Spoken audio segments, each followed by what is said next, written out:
חסרון אמונה, תבואי תשורי מראש המנה. אמונה היא בחינת תפילה, ויהי ידיו אמונה.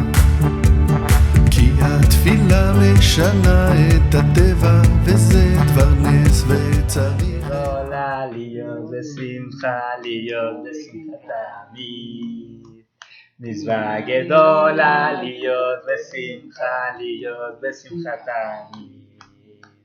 מצווה גדולה להיות בשמחה, מצווה גדולה להיות בשמחה, להיות בשמחה ושמחת תמיד. מצווה גדולה להיות בשמחה, מצווה גדולה להיות בשמחה, להיות בשמחה ושמחת תמיד. Es un gran precepto estar siempre contentos, estar contentos siempre, siempre contentos. Es un gran precepto estar siempre contentos, y como vamos a leer la Torah nos ponemos más contentos. Entonces vamos a hacer, nos quedamos la vez pasada en Lech Lecha, capítulo 13, vamos a continuar el capítulo 14. Y vamos a hacer primeramente conexión. Perech Yud Dalet.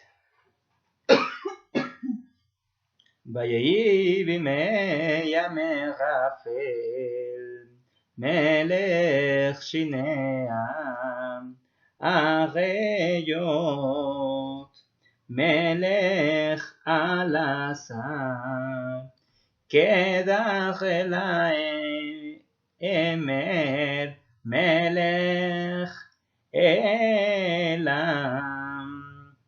Batidal Melech Goyim Azumi Lechamam Et Becha Melech Sedom Bet Beresham Melech Amorah Shineav Melech Ademah Beshem Eber Melech Sevim Umelech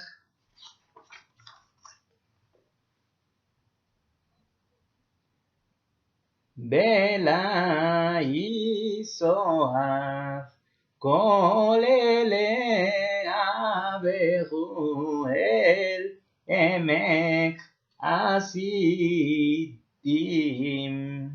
ויום המלח שתים עשרים שנה.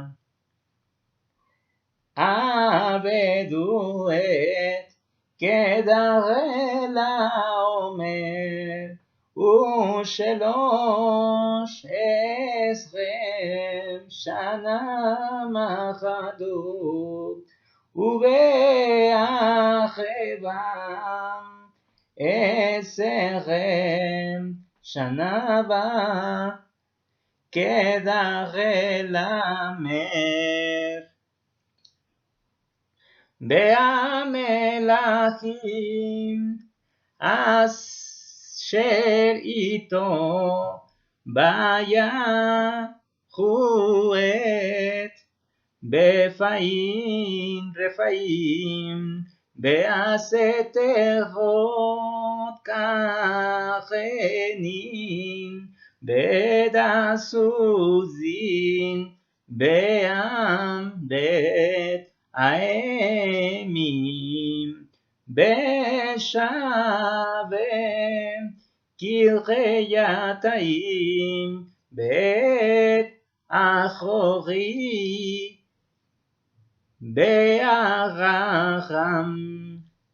שי שעיר עד איל פחן אשר על עמי בר בישובו ויבואו אליהם משפט עם קדש ויכו את כל שדם עמלק בגנת האמורים איישב בחצצון תמר בג'סם מלך סדון ומלך אמורם ומלך אדמה ומלך סבין ומלך בלה יסוער בירכו איתם מלחמה במחסידים את קדר לאומר מלך עילם בתידל מלך גויים באמחפל מלך שינר בחיות מלך אלעשר ארבע מלכים את החמישה במחסידים בחות אמר חמר בינוסו מלך סדום בימורם ויפלו שמם בנשר אחים נסו ויקחו את כל דק חוש סדום ועמורם בית כל אחלם ויליכו וייקחו את לוט בית רכושו בן אחי אברהם וילכו בהו יושב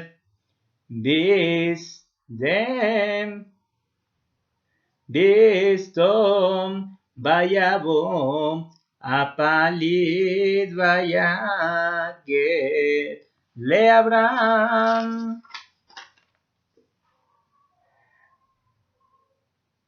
העברי בהו שוכן באילוני ממרא אמורים אחי אשכול בקיע נרם בעלים ברית אברהם וישמע אברהם כי נשבע אחים וירק את אני חייף ג'לידי ביתו 18 וירדוף אדם בג'חלך עליהם לילהו בבזייף ויחם וירדפם על חובם אשר משמאל לדמשך וישב את כל הרכוש וגם את לוט אחיו וכחושו חשי וגנת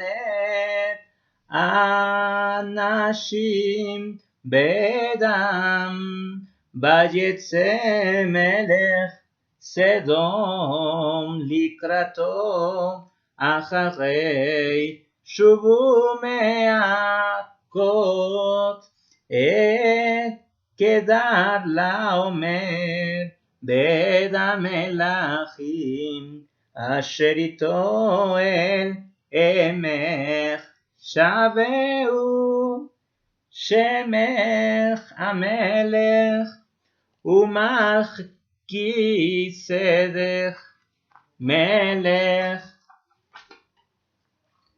שלם הוציא לחם ביין והוא כהן ליל עליון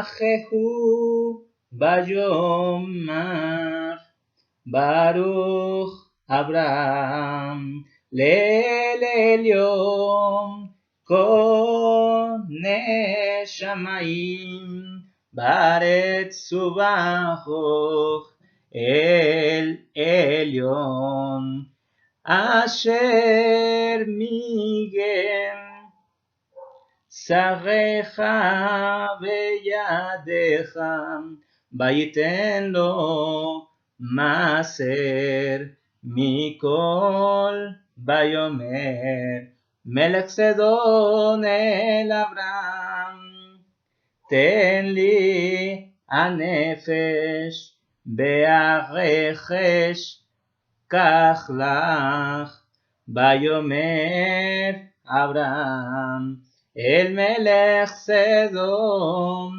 ארים אותי ג'דיאל השם נאל אי עליון כוני שמיים ביחצין מחוט באשר הוכנל והנה כך מכל אשר לך בלום תאמר אני אשחתי את אברהם בלעדיים רד אשר אכלו הנערים בלך אנשים אשר הלכו איתם הנר אשכול וממרא enjihu elekam. Dice, sucedió en los días de Amrafel, rey de Shinar, de Arioch, rey de Elazar, de Kedorlaomer, rey de Elam, y de Tidal, rey de Goim, que esos hicieron la guerra a Berá, rey de Sedom, a Bilshá, rey de Amorá, a Shinaf, rey de Adma, y a Shemeber, rey de Seboim, y al rey de Belá, que es Zoar. Todos estos se juntaron en el valle de Sidim, que es el mar de la sal. 2 años habían servido a Kedorlaomer, y durante 13 años se rebelaron, y en el 14º año vino Kedorlaomer y los reyes que estaban con él, e hirieron a los Refaim en Askerot Karnaim, a los Usim en Am, a los Emim en Shabek Kiriataim, y al Jorí en su monte Seir, hasta la llanura de Parán que está junto al desierto. Y se volvieron y llegaron a Enishpat, que es Kadesh, y abatieron todo el campo de Amalek, y también al Emorí, que habitaba en Hatzatzon Tamar, y el rey de Sedom, el rey de Amorá, el rey de Adma, el rey de Seboim, el rey de Belá, que es Zoar, salieron y combatieron contra ellos en el valle de Sidim, contra Kedorlaomer, rey de Elam, contra Tidal, rey de Goim, contra Amrafel, rey de Shinar, y contra Arioch, rey de Elazar. 4 reyes contra los 5. Ahora bien, el valle de Sidim tenía muchos pozos de arcilla, y los reyes de Sedón y de Amorá huyeron y cayeron allí, y los que quedaron huyeron a la montaña. se apoderaron de toda la riqueza de Sedom y Amorá y de todas sus provisiones, y se fueron también, tomaron a Lot, sobrino de Abraham, junto con sus bienes, y se fueron, pues él residía en Sedom. Entonces vino el que se había escapado, y lo anunció a Abraham, el hebreo, quien habitaba en las planicies del Emorí Mamre, hermano de Eshcol y de Aner, y ellos eran socios de pacto con Abraham. Cuando Abraham oyó que su pariente había sido hecho prisionero, armó a sus pupilos, nacidos en su casa, 318 varones, y los persiguió hasta Dan. Él se dividió contra ellos de noche junto con sus siervos, y los abatió, y los persiguió hasta Jobá, que está a la izquierda de Danisec, y trajo de vuelta todos los bienes, y también trajo de vuelta a su pariente Lot, junto con sus bienes, y también a las mujeres y a la gente. El rey de Sedom salió a su encuentro después de que hubo regresado de vencer a Kedorlaomer y a los reyes que estaban con él, al valle de Shabé, que es el valle del rey, y Malquisedec, rey de Shalem, sacó pan y vino, y él era ministro del Dios Supremo. Lo bendijo y dijo: bendito es Abraham para el Dios Supremo, amo de los cielos y de la tierra, y bendito es el Dios Supremo, que entregó a tus enemigos en tus manos, y le dio el diezmo de todo. El rey de Sedom dijo a Abraham: dame las personas y toma para ti los bienes. Pero Abraham dijo al rey de Sedom: elevo mi mano al Eterno, el Dios Supremo, amo de los cielos y de la tierra, que ni desde un hilo hasta una correa de calzado tomaré todo lo que es tuyo, para que no digas: yo enriquecí a Abraham. Lejos tal cosa de mí, excepto lo que comieron los jóvenes y la parte de los varones que fueron conmigo. Y Aner, Eshcol y Mamre, ellos tomarán su parte. Capítulo 14. Se nos dice Rashi: Amrafel, él es el mismo que Nimrod, quien había hecho amar a Abraham. Cae, nos dice Paul, dentro del horno ardiente. Entonces vemos que Amrafel se refiere a Nimrod, y él fue el que había hecho caer a Abraham en el horno ardiente. Precisamente esa historia la habíamos leído ya algunas ocasiones, donde vemos que el caso de que Abraham destruyó todos los ídolos de la casa de su padre, la tienda. Vemos que la condena, y por las molestias de que se burlaba de que la gente fuese idólatra, él es condenado a la hoguera. De allí lo salva Shem. Y pues bueno, Nimrod es precisamente Amrafel que se cita aquí. Después tenemos Melech Goim, rey de Goim. Había un sitio cuyo nombre era Goim, el cual fue llamado así porque allí se reunieron grupos de gente de varias naciones y países, y proclamaron rey sobre ellos a un hombre cuyo nombre era Tidal. El nombre Amrafel es un nombre compuesto de las palabras Amar dijo y Fol, cae. Ve al respecto, dice Rashi 11:28. Bereshit Rabá 42:4, el nombre Goim literalmente significa pueblos, gentes. Aquí alude a un cierto lugar distinguido por su diversidad étnica. Verá es llamado así porque era malo hacia el cielo y malo hacia la gente. El nombre Verá literalmente podría significar con maldad. También podría tratarse de una palabra compuesta de Bet, cuyo valor numérico es 2, y Ra, malévolo. Eso implicaría que era malo en dos sentidos, hacia Dios y hacia los hombres. Lipshuto Shel Rashi. Por su parte, en el Midrash Bereshit Rabá 42:5, se lo interpreta como contracción de las palabras Ben Ra, hijo de malévolo. Shinab es llamado así porque odiaba a su Padre Celestial. Birsha es llamado así porque se elevó al poder por medio de la maldad. El nombre Birsha es interpretado aquí como una alusión a este hecho. En hebreo, por medio de la maldad se dice Beresha. En Bereshit Rabá 42:5, sin embargo, se lo interpreta como contracción de Ben Rasha, hijo de malvado. Shinaf, ese nombre es interpretado como contracción de Shane Af, odia al padre, Mizrahi. Shemeber es llamado así porque dispuso sus alas para volar y rebelarse contra el santo bendito es. Tratado Tanjumá 8. Este nombre es interpretado como contracción de Shem Eber, el que dispone órganos en caso alas. En sentido figurado, su maldad es descrita como si hubiera extendido sus alas para volar y atacar a Dios, Sefer Asicarón. Rashi interpreta aquí en sentido negativo los nombres de estos reyes porque la Torá no da el nombre del quinto rey, el rey de Bela. implicando así que había algo específico en los nombres de estos 4 que los definía, Gurarji. Entonces deben entender de que esos reyes eran malvados. Bela, este es el nombre de la ciudad. Bereshit Rabá 42.5, la frase Umelech, Bela y Zohar. No quiere decir y el rey de Bela es Zohar. Eso se demuestra porque el nombre y es femenino. Si su nombre fuese Zohar, el pronombre debería ser masculino. Umelech Bala u Zohar. Esa ciudad tenía 2 nombres, Bela y Zohar.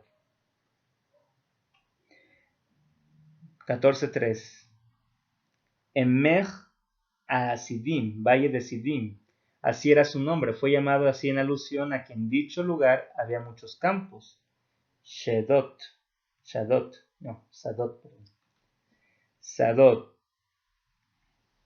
Uz Yam Amelach, que es el mar de la sal. Después de cierto tiempo el mar entró en el valle y dicha región se convirtió en el mar de la sal. El lago que en hebreo se llama mar de la sal, que es el Yam Amelach, es el que en español suele llamarse mar muerto. En español es llamado así debido a la gran cantidad de sustancias salinas que hacen imposible que la vida se desarrolle en él. En la época de Abraham, sin embargo, la región todavía era un valle, por lo que la Torá le da este nombre ahora en alusión al estado que tendría en el futuro. Un midrash agádico afirma que las rocas alrededor del valle se partieron y los arroyos entraron en él, formando así el mar de la sal.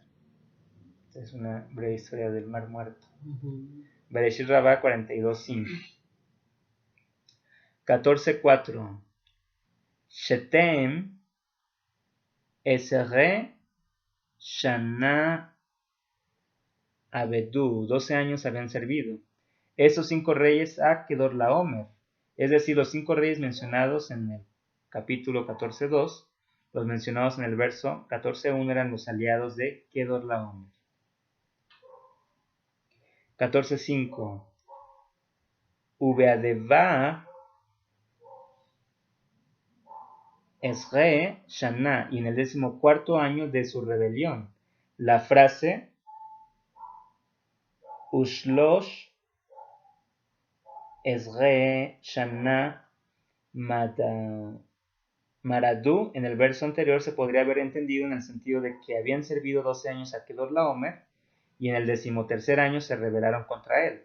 Rashi enfatiza que no es así, sino que después de los 12 años de servidumbre se rebelaron contra él durante 13 años, y luego en el 14º de esa misma rebelión lo atacaron. Sefer Asitaron. Entonces ahora sí que aguante. 13 años en rebelión. Va Kedorlaomer, vino Kedorlaomer. Puesto que él era el más involucrado en el conflicto, tuvo que cargar con el peso mayor del asunto. Bereshit Rabá 42.6. Es por esa razón que la Torá lo menciona aparte de los reyes que lo acompañaban, utilizando además el verbo vino en singular en vez de decir vinieron. Beamelachim y los reyes, se refiere a estos 3 reyes que acompañaban a Kedorlaomer, no se refiere a los reyes contrincantes. Subusim, los Usim, ellos son los mismos que los Samsusim. En Devarim 2.11 la Torá agrupa en un solo enunciado a los Refaim, a los Semim y a los Samsumim. Puesto que aquí se menciona a los 2 primeros, es lógico asumir que los Uzim mencionados aquí son los mismos que los Zanzumim de allá. Es así, la Zin. 14.6. Be'agagam, en su monte, es decir, en el monte de ellos. En la Torá montaña generalmente se dice Ar, con una sola Resh. Rashi explica aquí que a pesar de la doble Resh, la palabra Arar significa también lo mismo. De hecho, Ar se deriva de la raíz Arar.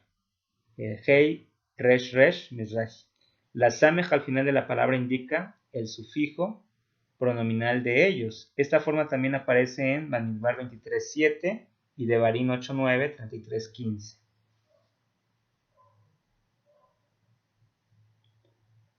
Eil Paran, la llanura de Parán. Esta frase debe ser entendida como la traduce el Targum.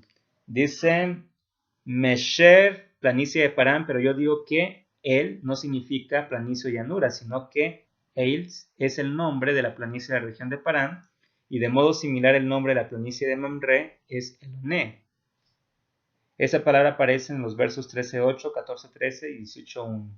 Hay que tener en cuenta aquí que cuando Rashi empieza a hacer menciones de ciertas letras y demás, es precisamente porque, como hemos dicho, Rashi nos trae la interpretación literal, entonces él nos trae justificaciones. ¿Por qué razón?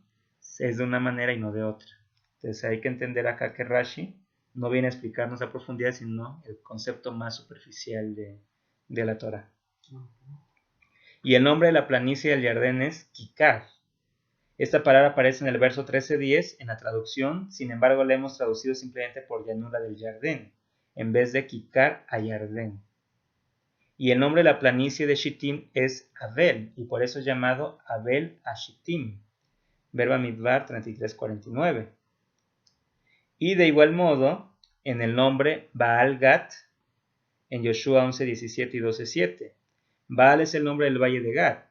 Todas esas palabras, Alonei, Kikar, Abel, el Targum las traduce por el vocablo Meisher, planicie, pero en realidad cada una de estas planicies tiene su propio nombre. No obstante, lo que Rashi dice en esta traducción se ha seguido la explicación del Targum, traduciendo todos los términos que Rashi menciona por llanura, planicie o valle según el contexto. Eso más que nada Rashi lo trae porque lo que él intenta es dar la definición de cada palabra hebrea. Y entonces para eso se va a basar en algunos diccionarios de la época, en el Targum de Onkelos, y así también en algunos comentarios también de la época. Sin embargo, vemos que Rashi pues, es la referencia obligada, ¿no? Sí. Cuando queremos saber algo de la Torah. El Amidbar, junto al desierto. Esta frase significa junto al desierto. La preposición al tiene varias acepciones según el contexto. La más común es sobre o encima.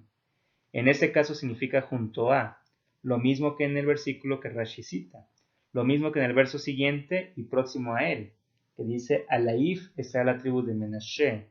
Bamidbar 2.20, Rashi señala que tiene esa misma acepción en su comentario al verso 18.2 y 49.3. Verso 14.7, Ein Mishpat y Kadesh, en Mishpat que es Kadesh. Este lugar fue llamado Aif Mishpat, en alusión al hecho de que en el futuro Moshe y Aarón habrían de ser juzgados. Leish Shapat, por Dios a causa de lo sucedido en esa misma fuente.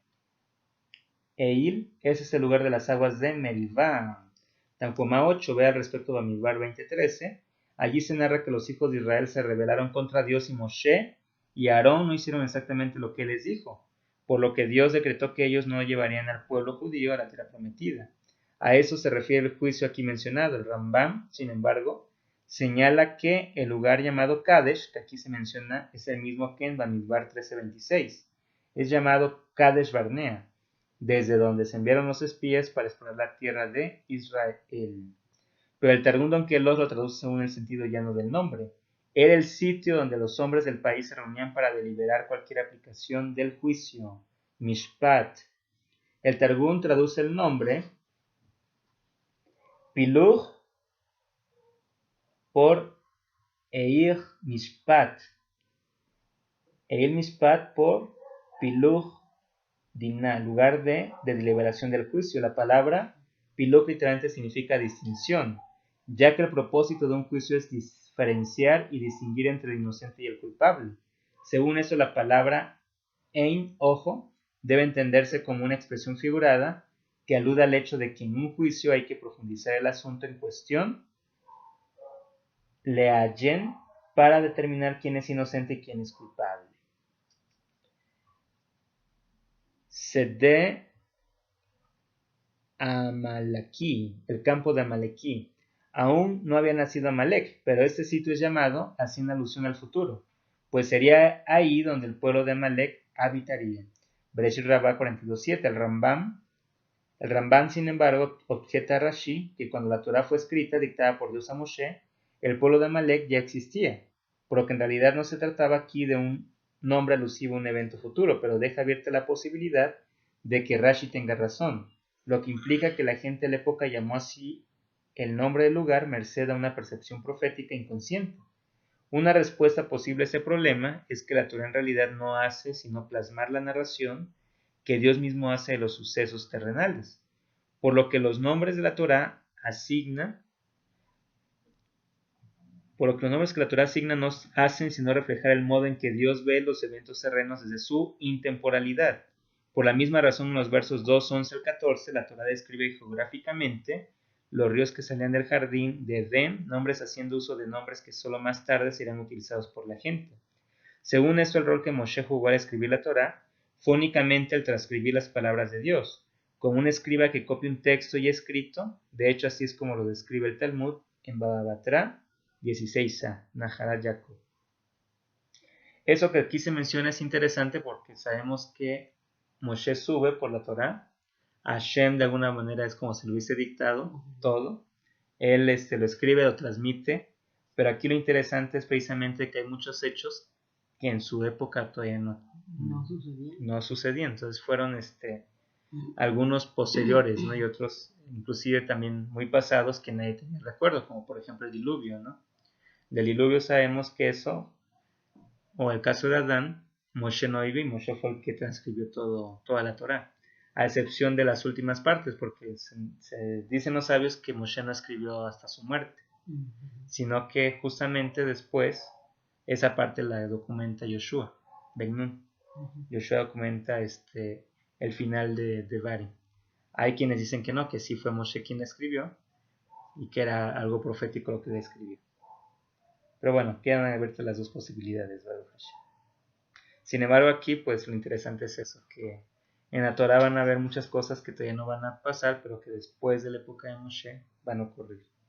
Pues eso es lo interesante, ¿no? Que están escritos desde antes. Desde antes y sobre todo, o sea, yo creo que aquí la parte de Moshe, ¿no? Que él pues empieza a escribir y cualquiera hubiese dudado, no, esto no ha pasado, ¿por qué lo voy a escribir? ¿No? Sin embargo, fue la confianza en Hashem y vemos que posiblemente se va a cumplir. Lo mismo pasa con los profetas. Tuvieron una visión y vemos que posiblemente se cumplió. Ahora, algo interesante de la Torah es de que en la actualidad existen los famosos códigos, ¿no? Que es una serie, es un software que ordena las palabras en hebreo de acuerdo a cierta lógica, y entonces han encontrado allí nombres, por ejemplo, como pasó lo de Kennedy. Ahí aparece los sucesos en una página de la Torá, o cuando sucedió la Segunda Guerra Mundial, en una hoja de Torá también aparecen los nombres de los países que participaron en la Segunda Guerra Mundial. Aparece Segunda Guerra Mundial y los nombres de los países, o sea, cosas que pues no son tan fáciles de que ocurran. Entonces, inclusive esa investigación la están haciendo y por supuesto que se puede ver al pasado, ¿no? Y dicen muchos, seguramente si viésemos el futuro también lo encontramos, pero no saben qué buscar. Y además la misma Torah también dice que no especule uno de las cosas que no conoce, ¿no? Y que han de venir. Entonces, bueno, Baruch Hashem. Behatzazon Tamar. Ese sitio es el mismo de Engedi. Así lo afirma un versículo explícito en el libro de Divrei Yamim, escrito en referencia al rey Jehoshaphat. Divrei Yamim 2:22, allí se narra la guerra que el rey del reino de Judá y de Jehoshaphat sostuvo contra los pueblos de Amón y Moab. Otro hecho futuro también aquí, ¿no? 14:9. Arba, Melachim Begoy, 4 reyes, etc. Y a pesar de que eran 4 contra 5, la minoría de reyes ganó la guerra. Este hecho se enfatiza para informarte que se trataba de hombres muy poderosos, y aún así Abraham no se abstuvo de perseguirlos. Lo vamos a ver más adelante. Entonces aquí lo interesante es eso, cómo Abraham, aunque eran 4 reyes, sin embargo vencieron a 5 reinos. Aquí lo que intenta hacer Rashi es que uno vea la magnitud de que eran pueblos poderosos, seguramente hasta guerreros, ¿no? Sin embargo, ¿cómo es que Abraham pudo con ellos? Esa es la parte interesante. Luego el 10. Beerot Gemar. Muchos pozos de arcilla. En ese lugar había muchos pozos. La frase Beerot literalmente significa pozos, pozos. La duplicación del término indica que se trataba de muchos, gurarye. En hebreo es usual representar la cantidad de algo mediante la repetición de los términos. Otra cosa interesante, ¿no? Que vemos de cómo se repite, como decía el Rabbi Giel la semana pasada, que en el caso de en la Torah aparece Noach, Noach, y también aparece Tarech, Tarech. Pero en el caso de Noach, Noach, la repetición indica que Noach era un hombre justo. Y de Tarech, Tarech también, que Tarech, el papá de Abraham, era también un hombre justo. Sin embargo, dicen, bueno, ¿cómo es posible si era una persona que hacía ídolos? Y en general se considera un hombre malvado. Dice que fue considerado justo gracias a Abraham. Abraham fue el que le dio el mérito. Qué impresionante, ¿no? Como tu hijo. Entonces, exactamente lo que decía el rabino. Entonces, el mérito muchas veces los hijos van a ser los que lo den. De los que la gente, dice, en este lugar había muchos pozos de los que la gente tomaba tierra para fabricar la arcilla utilizada en la construcción, y según un midrash agádico, en esos pozos había arcilla de consistencia pastosa, pero se hizo un milagro por el rey de Sedón, quien a pesar de todo pudo salir de allí. La razón del milagro que Dios hizo por este malvado es la siguiente: entre las naciones había algunos que no creían que Abraham hubiera podido librarse del fuego de los Kasdim, Ur-Kashtim, del horno ardiente. Abraham había sido arrojado en un horno por órdenes de Nimrod. Ve al respecto el comentario 1128 de Rashi.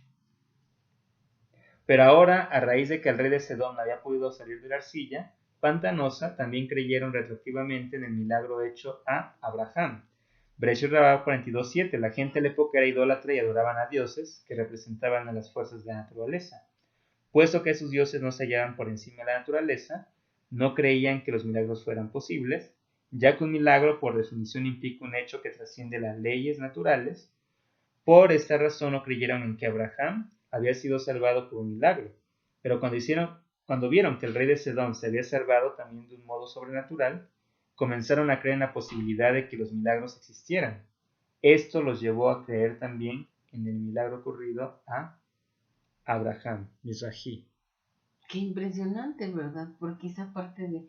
Y cuando empezaron a aparecer los milagros, tuvieron que aceptarlo y reconocerlo, ¿no? Exacto. Entonces aquí como Hashem hasta un malvado le hizo el milagro para que creyeran que había excepciones. Entonces es interesante inclusive la definición de milagro. Sí. Nos dicen los sabios, ¿qué es un milagro?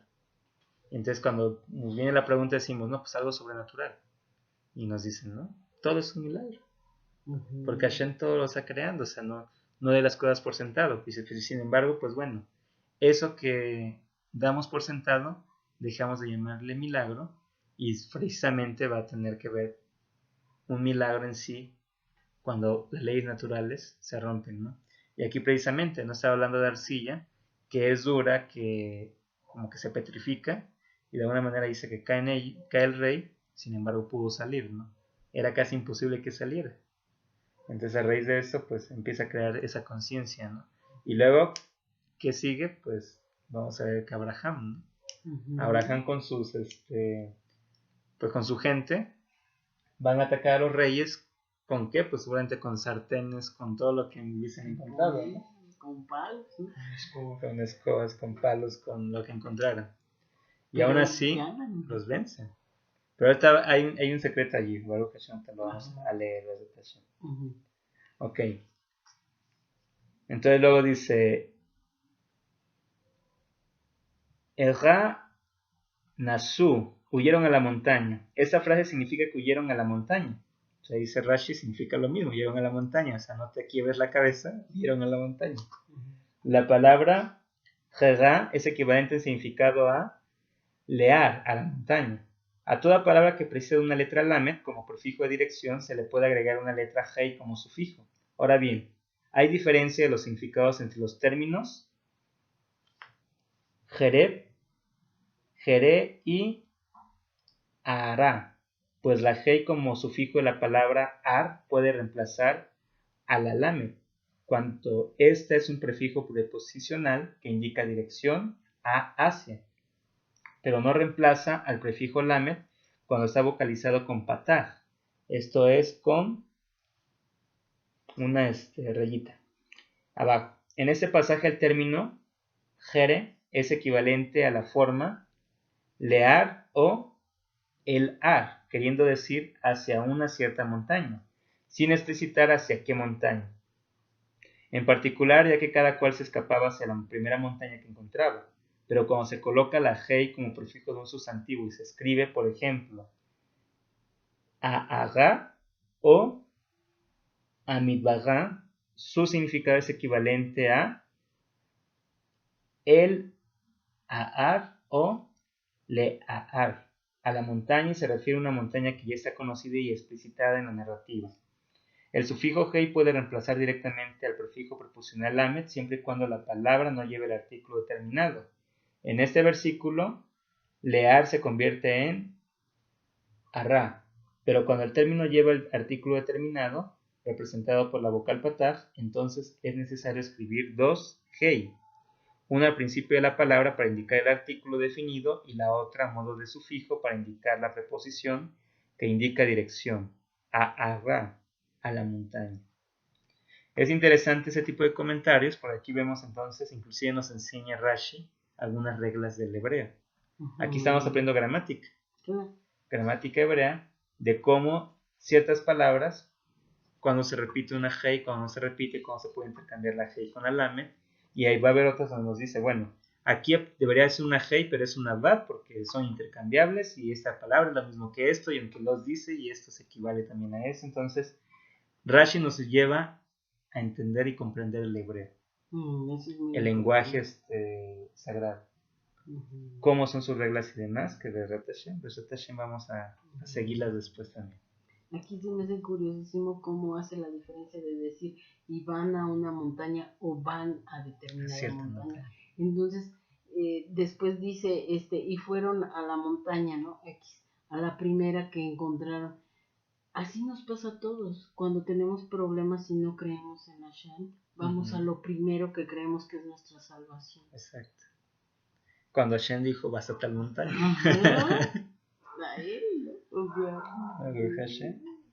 Bendito Hashem. Entonces vemos cómo precisamente ahí hace falta conocer bien el hebreo, ¿no? Y nuevamente cosas que hemos platicado, de que muchas veces si no entendemos bien esa parte, podemos ahora sí que interpretarlas a nuestro antojo, pero vemos que es muy claro el hebreo. Allá, aquí, todo muy específico. Entonces ahí es donde requerimos de mucho conocimiento y de los jajamín que nos llevan ahí.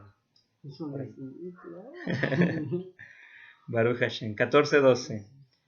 Beu Yosef Bistom, pues él residía en Sedom. ¿Qué fue lo que le produjo a Lot esta desgracia? Su estancia en Sedom. Una gran lección. La cercanía al mundo, ¿no? O sea, estabas con Abraham, desprecias estar con Abraham en santidad, en buscarme y demás, y te vas a Sedom. Ahora sí que, como le dijo al pueblo de Israel, ¿no? Dice, o sea, ¿dudas que estoy yo? Amalek, atácalos, ¿no? Aquí lo mismo. Dudas que a mí me agrada eso. A ver, que Kedorlaomer ataca. Entonces vemos precisamente la estancia en Sedom. Si nosotros nos agrupamos o así que llenamos alrededor de personas malvadas con malos hábitos, eso nos va a traer desgracia. Esa es aquí una llamada de advertencia que nos dice Rashi, ¿no? Dice, ¿por qué le produjo a Lot tal desgracia? Estar al lado de los malvados. Y dice Bereshit Rabbah 42:7, una enseñanza de la Gemara. 14:13. Vayabó a Palit. Entonces vino el que se había escapado. O sea, del grupo de Lot hubo un sirviente que se escapó. Según el sentido llano del texto, esta frase se refiere a Og. Og, ¿quién era Og? Pues bueno, no lo mencionamos, pero se nos enseña en el Midrash que cuando vino el diluvio, se salvó Noah con su esposa e hijos y sus nueras. Pero además nos dice Midrash, y Og también. Og es uno de los gigantes, que ahora sí de los que sobrevivieron de los hijos de Dios cuando se mezclaron con las mujeres o sea, de los humanas. Y entonces dice que se aferró al arca. Y entonces inclusive por ahí había una abertura en el arca que por ahí lo alimentaba. O sea, Noah mismo también alimentaba a Og. Entonces dice que había escapado de la guerra. Og escapó de la guerra, a eso se refiere lo que está escrito, pues solo Og, rey de Bashan, había quedado del resto de los Refaim, de los gigantes. Devarim 3:11, el texto hebreo dice, Afalit, con el prefijo hei, indicando el artículo determinado, aquel que se había escapado, aludiendo a alguien que el texto mismo da por conocido. Rashi señala que tal individuo solo puede ser Og, pues él es el único que la Torá dice que sobrevivió de los Refaim o gigantes, según se indica en Devarim 3:11. Aquí principalmente por haber hecho ahora sí que la forma, ¿no? Que dice Apalit, que indica aquel que se había escapado, ¿sabe dónde? Y luego así cuando él hace, o sea, lo interesante del Remetz, precisamente el exégesis, es esa parte, de que de repente aquí, bueno, dicen los Jajamín, ¿y este quién es? Van a Devarim y se encuentran con que hay una expresión igualita y no aparece en ningún otro lado. Ah, es Og. Baruch Hashem. ¿Y Og es así que un bueno o un malo? Pues vamos a ver que precisamente la guerra es contra Og y Magog. Ajá, pues la pregunta. Sí. No. Pues él escapó, dice, de la guerra. Ahora, él como quiera, si se cantuvo o si se agarró del arca, fue por algo, y si lo alimentó Noé, fue por algo, ¿no? Entonces, o sea, sobrevivió todo eso. Vamos a ver qué hace. Al final, o sea, vemos que de alguna manera este gigante, pues no, así que no es de los buenos si queremos verlo como de la Liga de la Justicia, no, él es de la otra parte, ¿no? Pero es una persona que intenta ganarse la simpatía de los miembros de la Liga de la Justicia, que es el pueblo yutí. Ajá. Sí, porque al final, como dijiste hace rato, ¿no? O sea, al final se escribe tu historia, ¿no? ¿Qué haces con tus decisiones al final de tu vida, ¿no? Entonces, Baruch Hashem. Baruch Hashem, tenemos que fortalecer. Dice, a este hecho de que había sobrevivido, la Torá se refiere cuando dice que había quedado, ya que Amrafel y sus compañeros no lo mataron cuando abatieron a los gigantes en Asterot Karnaim. Entonces vemos que Nimrod peleó contra los gigantes, destruyó a los gigantes y precisamente, o sea, esto es parte del ego que va a tener Nimrod. Al destruir a los gigantes dijo, destruir a los hijos de Dios. Entonces al decir eso, ahora soy Dios, ¿no? Sí, se siente tan grande, de tal manera que dicen, pero Og no fue muerto. Esa explicación se halla en el Midrash Tanjumá, Tanjumá Jucat 25. Ve al respecto el verso 14:5. Y continúa, dice, pero según una interpretación citada en el Midrash Bereshit Rabá, ese pasaje alude a que el gigante Og había escapado de la generación del diluvio. Bereshit Rabá 42:8. Antes del diluvio había gigantes en la tierra, como la Torá misma lo indica en el verso 6:4. Ahora bien, puesto que incluso después del diluvio la Torá vuelve a hablar de ellos, eso implica que además de Noaj y su familia, también ellos habían salvado. Nahalat Jacob. Entonces, haciendo énfasis en que también se escapó pues todos los gigantes sobrevivieron. Entonces ya cuando sale a la luz Nimrod, pues Nimrod hace la lucha con ellos, ¿no? Pero bueno, aquí basándonos en el Midrash, él hace mención de que escapa Og de los gigantes nada más. Al final, pues sabemos que todas las interpretaciones son correctas. Según esa interpretación, es este hecho a que la Torá se refiere cuando dice que solo él quedó del resto de los Refaim.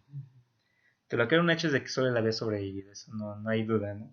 Devarim 3:11, o sea, ya para el entonces, cuando se da esta lucha con Abraham, pues él era el único sobreviviente. No, aquí cabe de que se pudo haber salvado él a lo mejor a través del arca y los otros de alguna otra manera, ¿no? Sin embargo, ya en la época de la guerra, Og era el único sobreviviente. Según esa interpretación, entonces queda así, ¿no? Como se declara, los gigantes estaban en la tierra. Ver Bereshit 6:4, los Refaim, los gigantes antiguos, en hebreo, los Nefilim, son los mismos, como Rashi afirma en su comentario este verso. En Devarim 2:11 también se declara que los Refaim eran iguales a los gigantes. Y a Og, al venir a dar la noticia a Abraham del cautiverio de Lot, tenía la intención de que Abraham muriera en la guerra para que él pudiera tomar a Sara. No era tan buena onda. No, nada bueno. Bereshit Rabá 42:8. Estaba enamorado de Sara Og.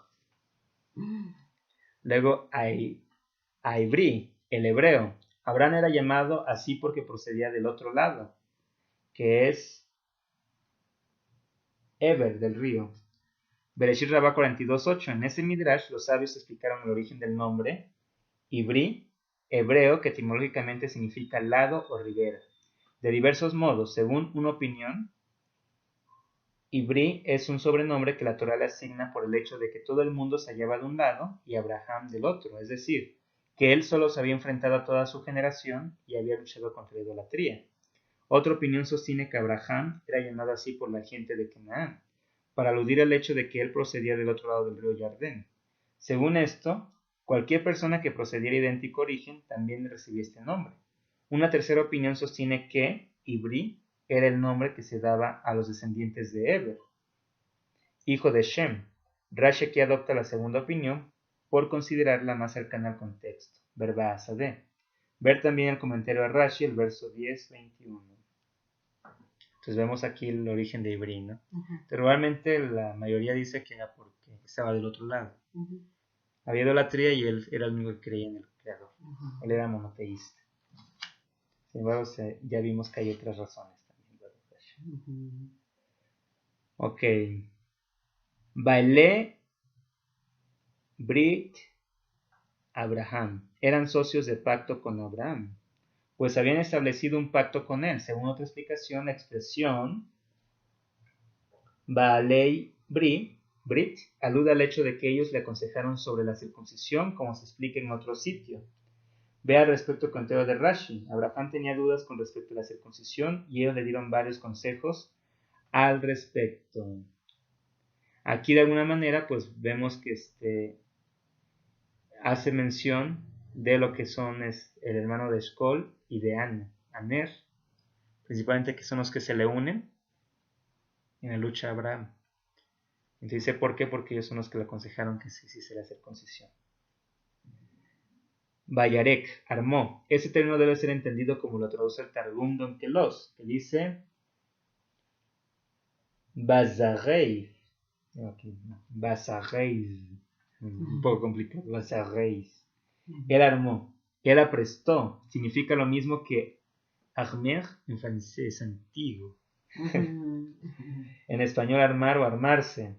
Y de igual modo vemos que la raíz Hei, Resh, Kuf tiene un sentido análogo en la frase desenvainaré, que es Barikoti, la espada tras de ustedes, Vayikra 26:33, lo cual concretamente significa me armaré con mi espada contra ustedes, y lo mismo en la frase desenvainaré, Arik, mi espada, Shemot 15:9, y de igual modo en la frase desenvaina, Be'arak, la lanza y cierra filas, Teilim 35:3. En todos estos versos la raíz es Hei, Resh, Kuf, literalmente se refiere al objeto que es sacado de un estuche, el arma. De hecho, en su comentario a Shemot 15:9, Rashi mismo afirma que el verbo Arik, cuya raíz es la misma, no significa armar, sino desenvainar, sacar la espada de la vaina. Rashi posiblemente piensa que la misma expresión puede ser aplicada a ambos actos, armar y desenvainar. Sefer Asikaron. Baruch Hashem. Entonces aquí nuevamente nos explica cómo esa palabra significa que armó. ¿A quién armó? Pues a su gente. En ese caso a el hermano de Eshcol, a Aner y a la gente que él tenía consigo. Luego dice Hanihaif, a sus pupilos. En el texto hebreo esa palabra aparece escrita como Het, Nun, Yot, sería Jaf, no, Het, Nun, Yud, Tzihaf, Baf, como si estuviese escrita en singular, que dice Hanijo, su pupilo. Un poquito de café.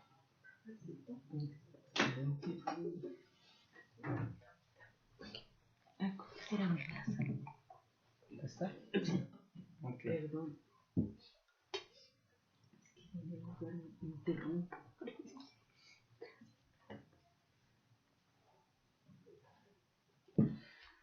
Baruch Hashem. Baruch Hashem. Ok, dice que aparece escrita como Het, Nun, Yot, Haf, Baf, en vez de Hei, Nun, Yot, Haf, Yud, Baf, lo cual significa que falta una Yot. Dice en plural. Al parecer así aparece en el Sefer Torah el rollo de pergamino en posesión de Rashi. En nuestras ediciones, sin embargo, dicho término aparece igual a como se lee. Hef, Nun, Yot, Haf, Yud, Baf, en plural. Esto alude a Eliezer, a quien Abraham había educado, Giner, en los preceptos. ¿Cuáles? Las 7 leyes. La raíz, Het, Nun, Haf. De que se deriva ese término se refiere al comienzo de iniciación de un hombre o de un utensilio a un oficio en el cual ha de permanecer. Y asimismo vemos que ese término implica esa idea en los siguientes casos. Educa, que dice Hanoch al joven según su propio camino. Esto pues está en Mishle 22.6. La inauguración, que es Hanukat del altar, Bamidbar 7.10.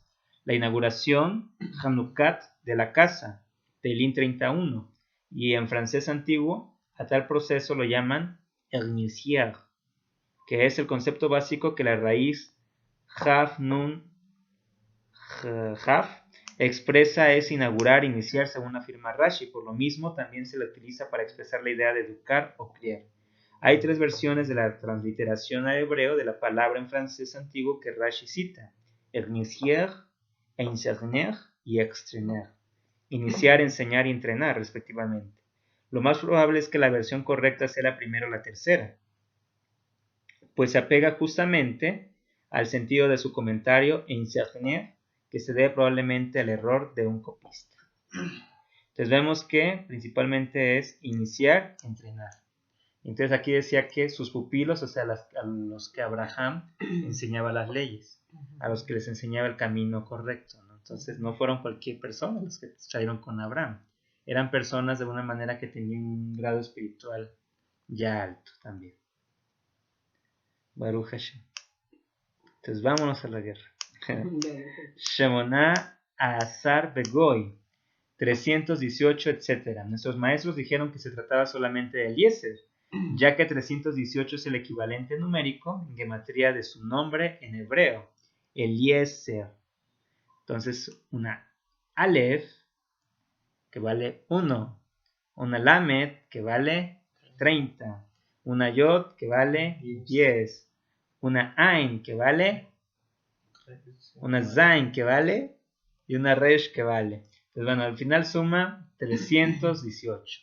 Entonces, esa es la gematría del nombre de Eliezer. Por lo tanto, cuando hace énfasis hay que ser en 318, no se trataba de Eliezer. Entonces, sea un milagro más grande, Baruch Hashem. Luego dice Abdan, hasta Dan.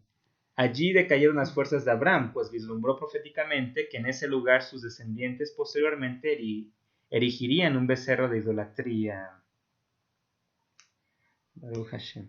Entonces dice en el Arín 32a, el hecho de que solo fueran Eliezer contradeciría el principio de que a pesar de las diversas interpretaciones posibles, la escritura no sale de su sentido simple. Rabenu Behaye comenta al respecto que los discípulos que Abraham armó para la guerra sí fueron inicialmente 318, pero finalmente solo Eliezer quedó junto con Abraham en la batalla. Los demás se habían regresado. Kitzur Mizrahi. O sea, cuando vieron a los reinos que se venían contra ellos, dijeron, allí nos vemos. Sanedrín 96a. Eso explica por qué solo los persiguió hasta la región de Dan y no más allá. El incidente al cual Rashi se refiere es narrado en Melahim 1, 12-29.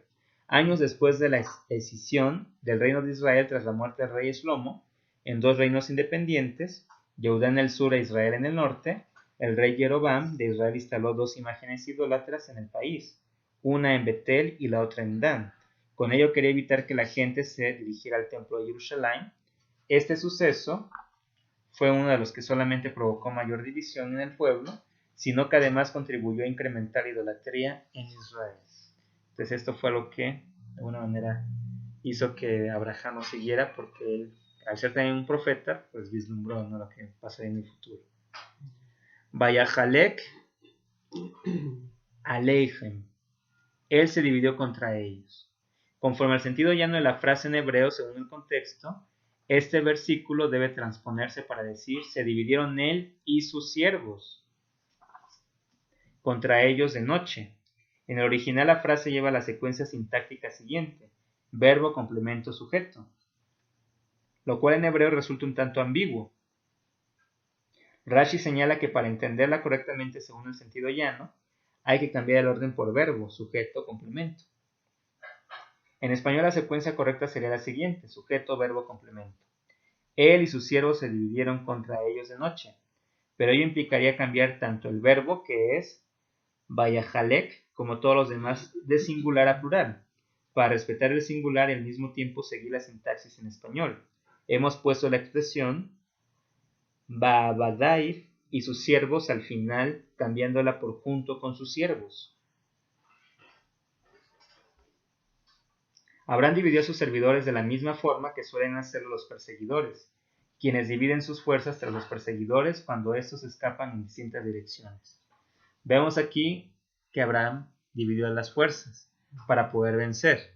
Es un lema que siglos, pero muchos siglos después, un marino inglés va a ganarle precisamente era la Armada Británica, que peleó con una alianza de Francia y España. En ese entonces pues Napoleón andaba allí también, y entonces él deja el lema de divide y vencerás. Pero vemos aquí precisamente que Abraham lo había hecho muchos siglos atrás. Luego, Laila, de noche. Eso quiere decir que a pesar de que ya había oscurecido, no por ello dejaron de perseguirlos. El grupo perseguidor se dividió durante el día, cuando llegó la noche siguieron persiguiéndolos, incluso estando divididos, Sefer Zikaron. Y según Midrash Agádico, la frase que dice Laila, Vayajalek, también puede ser entendida en el sentido de que la noche misma se dividió para Abraham. Según esa interpretación, el orden sintáctico de la frase no tiene que ser traspuesto, ya que en hebreo la secuencia verbo complemento sujeto, Vayajalek, Alayhem, Laila, se dividió contra ellos la noche, sí implicaría que la noche misma se dividió. Pues al final de cuentas, el orden que sea que se emplee, todas hablan de que algo maravilloso ocurrió. En la primera parte de la noche se hizo un milagro para él y la segunda parte fue guardada para él, acontecimientos milagrosos que tendrían lugar en la medianoche de Misraim. Bereshit Rabá 43.3. Cuando Dios mató a todos los primogénitos de Misraim, hecho que ocurrió exactamente la medianoche, según se narra en Shemot 12.29. Entonces el Eterno preparó, dice un día maravilloso. El día fue dado a Abraham y la noche, dice que se guardó, ¿no? La primera parte de la noche para el milagro con Abraham, la segunda parte para el milagro para el pueblo de Israel cuando estaba en Misraim. Et Jobá, hasta Jobá. En realidad no hay un sitio específico llamado Jobá, sino que aquí la Torá llama Jobá, literalmente deuda o culpa, a la región de Dan en alusión a la idolatría que en un futuro tendría lugar allí. Tanjumá 13, lo cual haría que el pueblo de Israel se hiciera culpable de transgredir la prohibición de idolatría. Pues bueno, para ello, pues Baruch Hashem, ya se menciona atrás de que Abraham no pasó porque había visto que allí había idolatría. Lo maravilloso que es tener ese comentario, Baruch Hashem, porque entendemos que ninguna de las palabras que están allí son así soltadas al aire, ¿no? Sino que la tradición oral nos da esa fuerza para entender que hubo una razón del por qué se hizo una cosa o se hizo otra. 14:17. Emech Shavé, valle de Shavé, literalmente valle plano. Así era el nombre del valle. Ese nombre debe ser entendido tal como lo traduce el Targum, que dice Lemeshar Mafna, a una llanura abierta. Recibió este nombre porque era una región despejada de árboles y de cualquier obstáculo. La palabra Shavé significa igual plano. Emek Amelech, el valle del rey. El Targum traduce esta frase por Beit Rizá de Malka, un riz cuadrado del rey. Frase aramea que significa que se trataba de un área del tamaño de un riz cuadrado, que son 30 canim. ¿Qué es un canim? Dice un ris es equivalente a 30 canín, en singular cané, una antigua unidad de medida. Un cané es equivalente a 6 amot o codos. Un codo tenía aproximadamente 56 centímetros, por lo tanto cada cané era igual a 3.36 metros. Si se trataba de un área de un ris cuadrado, sus medidas eran aproximadamente 1008 metros. También matemáticas, Baruch Hashem. Destinada a la diversión del rey. Se trataba probablemente de un estadio, una arena de juegos o algo similar. Pero según un midrash agádico fue llamado así porque era un valle en el que todas las naciones unánimemente, literalmente se igualaron, dice Ushebu, es decir, actuaron de común acuerdo. Según esa interpretación, de este hecho se derivan los dos nombres del valle. Dice Amech Shaveh, valle del común acuerdo, y Emech Amelech, valle del rey. Abraham era el rey. Entonces el valle del rey, ¿por qué? Porque fue Abraham el que venció. Baruch Hashem. Coronaron a Abraham príncipe de Dios y líder sobre ellos. Baruch Hashem. Vayevar Rabá 15:14, en el verso 23, la Torah narra que Abraham fue reconocido como príncipe de Dios por parte de la gente de ese país. Entonces, bendito Dios, bendito Dios. Y ahora vamos con lo que platicamos hace un rato. Dice Malquisedec, y Malquisedec, según un midrash agádico, Malquisedec era Shem, el hijo de Noah. Nedarim 32b, de los 3 hijos de Noah, Shem había sido escogido para desempeñar el cargo de Cohen, sacerdote ministro, y eso prueba que Malquisedec era el mismo que Shem, ya que aquí se declara que él era sacerdote del Dios Altísimo. La Torah alude al hecho de que Shem había sido escogido para desempeñar el sacerdocio al mencionar a Shem antes que a Jefet, a pesar de que Jefet era el primogénito. En el verso 10.1, según el Talmud, Sanedrín 69b, la Torah lo mencionó primero en razón de su mayor sabiduría y excelencia moral. Shem vivió muchos años, 600 años, ver verso 11.10 al 11, y llegó a vivir hasta la época de Jacob, como se declara en Babatra 121b. Entonces vemos que inclusive, y de hecho sabemos, ¿no?, que cuando huye Jacob, precisamente después de que le quita la bendición a su hermano Esaf, dice que en el periodo antes de llegar con Labán, pues allí se fue a estudiar a la yeshiva de Shem y Eber. Entonces todavía Jacob conoció a Shem y a Eber. Lechem Bayaim, pan y vino. Así se acostumbraba a hacer con los hombres fatigados que venían de la guerra, para que repusieran sus fuerzas. El pan y el vino no tenían como propósito rendirles honores de huésped, pues en ese caso, dada la alta estima en que Malquisedec tenía a Abraham, lo normal hubiera sido que le trajese platillos más suculentos, y por medio de este gesto Malquisedec demostró a Abraham que en su corazón no albergaba nada en su contra por haber matado a sus descendientes. Los reyes y las tropas que Abraham había batido eran todos descendientes de Shem. En el caso de Kedorlaomer, él era el rey de Elam, y en el verso 10:22 explícitamente se dice que Elam era uno de los hijos de Shem. Se asume entonces que todos sus aliados tenían orígenes comunes. Sifteh Jajamim.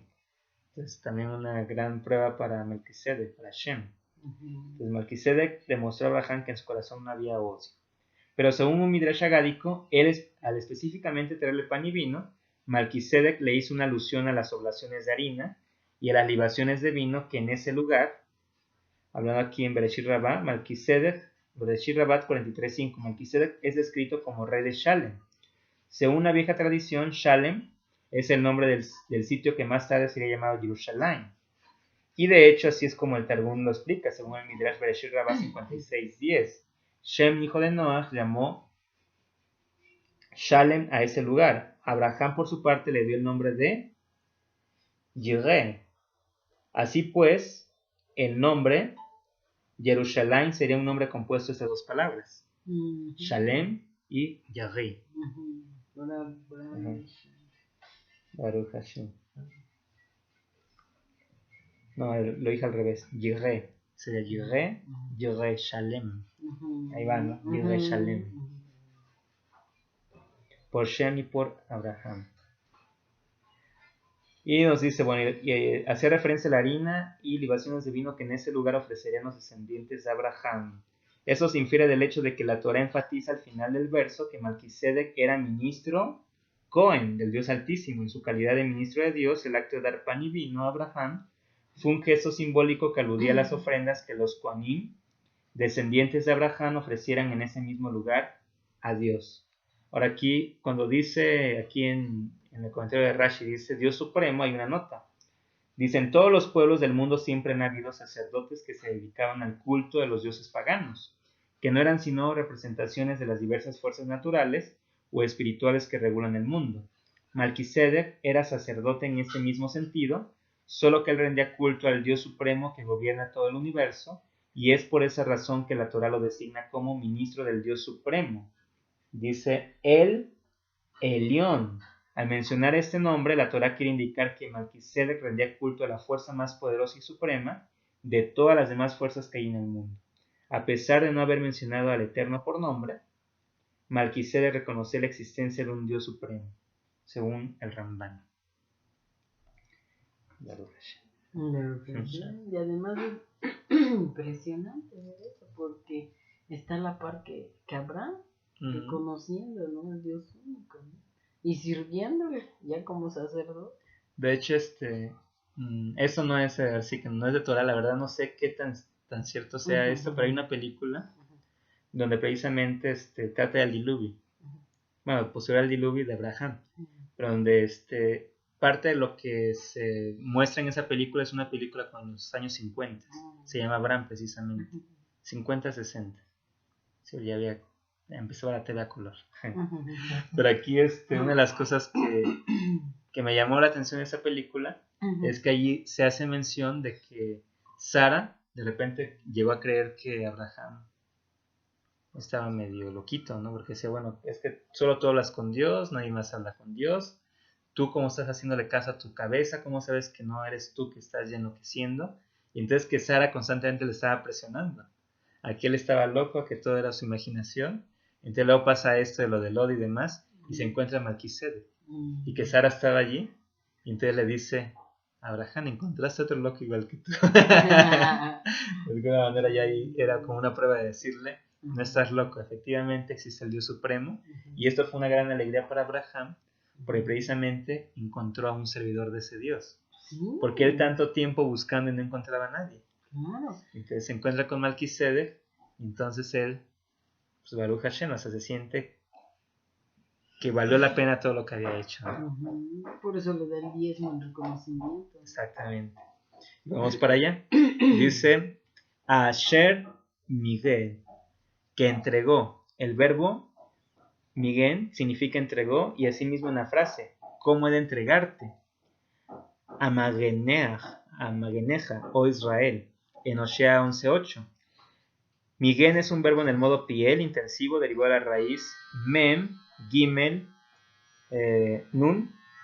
Aunque esta raíz también tiene la acepción de proteger o defender, aquí no puede significar eso porque el objeto directo al cual se refiere es, dice Sareja, tus enemigos. Vayiten lo, y le dio, Abraham le dio. Rashi enfatiza eso porque del orden sintáctico de la frase en hebreo no resulta claro quién dio a quién. Se podría haber entendido que Melquisedec dio a Abraham. Sin embargo, aquí Rashi lo que viene a decir, no, si tú crees eso, no es así. Abraham le dio a Melquisedec. Entonces aquí, en cierta forma, dice, ¿qué le dio, no? Maaser Mikol, el diezmo de todo. Maaser Mikol. Abraham le dio el diezmo de todo lo que poseía porque Melquisedec era un Cohen. Entonces Abraham no se encontró con cualquier persona, con un Cohen, un servidor del Eterno, un sacerdote del Eterno, y entonces no le dio, se pudo haber entendido también que había dado de las riquezas, no, le dio el diezmo de todo lo que él tenía. La Torá estipula que a los Kohanim, sacerdotes, y a los levitas hay que darles el diezmo de los bienes propios. Según se declara en el capítulo 18 del libro Bamidbar, Abraham se comportó hacia Melquisedec siguiendo las leyes del diezmo que más tarde serán entregadas a Israel en el Sinai. Abraham no le dio el diezmo de lo que había capturado en la batalla, ya que únicamente se puede dar el diezmo de lo que se posee, y Abraham no quiso recibir nada del botín, según se indica en el verso 22, Urarye. Algo muy interesante aquí, Porque esto que aquí menciona este Rashi es una regla en la Sedaká. No puedes dar tú una Sedaká de algo que no sea tuyo. Eso es lo que aquí está haciendo mención también. De igual manera el diezmo. No puedes diezmar algo que no es tuyo. Decir, te voy a dar el diezmo de Ari. No, pues ¿cómo? O sea, Ari es el que tiene que dar su diezmo, ¿no? Y cada quien tiene que dar su diezmo. Entonces no se vale un diezmo o una sedaká de algo que no te pertenece. Aquí hace mención de ello, insinuando de alguna manera parte de las leyes que más adelante van a ser dadas. Ten li anefesh, dame las personas, dice Abraham. Quiere decir, de los prisioneros míos que salvaste, devuélveme solo las personas. La frase ten li anefesh literalmente dice dame la persona o alma, en singular. La palabra nefesh es un sustantivo genérico que se refiere a todo un conjunto de individuos. El verbo ten significa lo mismo que donner en francés antiguo, en español dame, en singular. 14:22. Ajimoti, elevó mi mano. Esa expresión denota un juramento, como diciendo yo elevo ahora mi mano al Dios Supremo para jurar. E igualmente, significado tiene la frase por mí he jurado, que es Nishbati, infra Bereshit 22:16, lo cual realmente significa yo juro ahora, y de igual modo la frase he dado, Natati, el dinero del campo, tómalo de mí, Bereshit 23:13, de hecho significa yo te entrego ahora el dinero del campo, tómalo de mí. Tanto el verbo agrimoti como los demás verbos que Rashi cita aquí gramaticalmente están en pretérito, pero tienen la fuerza del presente. En el caso del juramento de Abraham, no era en sí mismo el acto de alzar la mano lo que indica que se trataba de un juramento, sino el hecho de que Abraham habló del gesto utilizando una expresión en pretérito, a pesar de que era en ese momento que alzaba la mano. Al utilizar el pretérito da énfasis a la expresión como si se tratase de algo ya hecho inequívoco. Siguiente, Veim ekach mikol asher lach, tomaré todo lo que es tuyo, y aunque me quieren recompensar de tus tesoros personales en vez del botín, tampoco lo tomaré.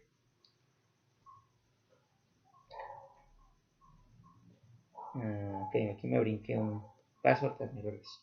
Dos veces se enuncia aquí la palabra im, cada vez introduciendo una cláusula independiente. La primera se refiere a no tomar del botín y la segunda a no tomar de los bienes personales del rey de Sedom. Según esto hay que leer la primera cláusula como si el verbo no tomaré estuviera implícito. Lipsutosh el Rashi. Además también dice, un poquito más arriba, dice im mihut be'a sheroch naal, que ni desde un hilo hasta una correa de calzado retendré para mí del botín. Rashi agrega esto porque la frase que es independiente de la siguiente carece de verbo y no especifica qué hará Abraham con los objetos comprendidos, a los cuales aluden el hilo y la correa del calzado. Este enunciado de Abraham constituye una respuesta directa a la proposición del rey de Sedom de que se quedase con el botín. Entonces aquí, esto según Gurardie, esto es énfasis de que él no tomó nada de los reyes, nada del botín, solamente como leímos atrás, quería las personas. Veló tomar begoy, para que no digas, pues el santo bendito es me ha prometido enriquecerme como se declara y te bendeciré. Bereshit 12:2. En ese verso Rashi comentó que la bendición que Dios le prometió darle implicaba enriquecerlo. Abraham se negó a recibir cualquier cosa del rey de Sedom con el propósito de enfatizar que su riqueza procedía de la generosidad divina y no de los seres humanos. Vemos que esa parte tenía mucho Abraham. Abraham no recibía nada de nadie, porque él decía, todo vendrá de Hashem. Y vemos que va a haber Jajamín también, que por ahí la Gemara va a citar después, que no hay que no recibían nada, ni un regalo aunque tuviesen la necesidad, sino que él siempre veía la manera de hacerlo con sus propias manos, o si no decían, bueno, Hashem no quiere. Pero eso ya es un nivel muy elevado. También para poder estar haciendo eso, porque de otra manera puede ser orgullo. Y un jajam no tiene orgullo. Entonces era un nivel muy elevado donde la dependencia era completa del Eterno. Anearim, los jóvenes, es decir, mis siervos que fueron conmigo a la guerra, y además de ellos, Aner, Eshcol y Manre. Y a pesar de que solamente mis siervos entraron en la guerra, como está escrito con respecto a Abraham, él junto con sus siervos los abatió. Vemos Bereshit 14:15. Mientras que Aner y sus compañeros se quedaron cuidando los pertrechos y no participaron directamente en la batalla. Aún así, ellos también tomarán su parte del botín. Rashi señala aquí que el verso habla de 3 grupos de personas: los jóvenes, que eran los siervos de Abraham, que lo acompañaron, los varones que fueron conmigo, que son los pupilos, mencionados en el verso 14, y Aner, Eshcol y Manre. Esos 3 no son los mismos que los varones que fueron conmigo, pues de ser así hubiera sido necesario enfatizar al final del verso que ellos tomaran su parte. Según esto, la frase que fueron conmigo se refiere tanto a los jóvenes como a los varones. Entonces es interesante también esa parte, que estos vecinos que tenía Abraham, pues de alguna manera los invitó como por ser amigos, ¿no? Así, ay, mira, vamos a divertirnos, vamos a luchar contra tal y vas a ganar un botín, ¿no? Y de él aprendió David a repartir el botín de guerra como se declara. La parte del que entre en batalla será igual a la del que haya quedado con los pertrechos. Juntamente se repartirán el botín. Shemuel 1, 30-24. Entonces aquí se le da el valor de que cuando se trabaja en equipo, todos son iguales, ¿no? Y por esa razón en ese verso se declara que, y así fue que desde ese día y desde antes, él, David, lo instituyó como estatuto de Shemuel 1, 30-25. El verso literalmente dice, desde ese día y hacia arriba, que es Bamelá. Hacia arriba implica un hecho ocurrido antes, Mizrahi. Ese modo de repartir el botín entonces fue tomado por David Amelech. Pero el verso no dice, desde ese día en adelante, pues ya había sido instituida esta ley del reparto en tiempos de Abraham. Entonces fue Abraham quien estipuló eso, de repartir el botín entre todos. Bereshit Rabá 43:9. Hasta ahí, Baruch Hashem, vendrá siendo el capítulo 14. לא מבין כלום, רק מאמין שהכל לטובה. לא מבין כלום, לא מבין כלום, רק מאמין שהכל לטובה. תודה רבה לך השם יתברך על האמונה שאתה נותן לי. תודה רבה לך השם יתברך על האמונה שאתה נותן לי.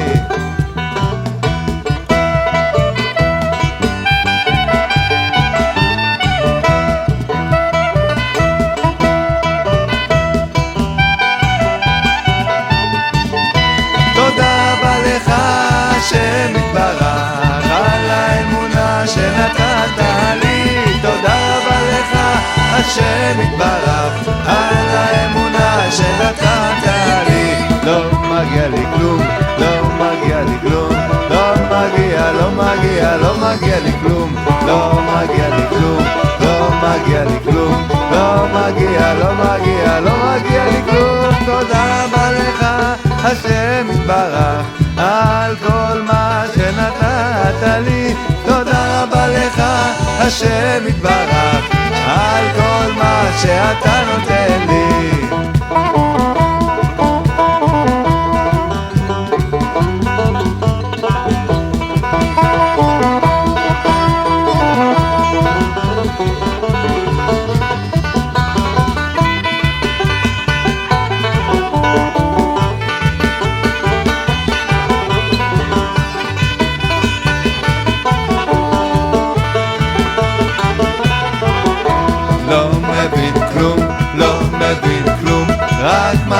רק מאמין שהכל לטובה.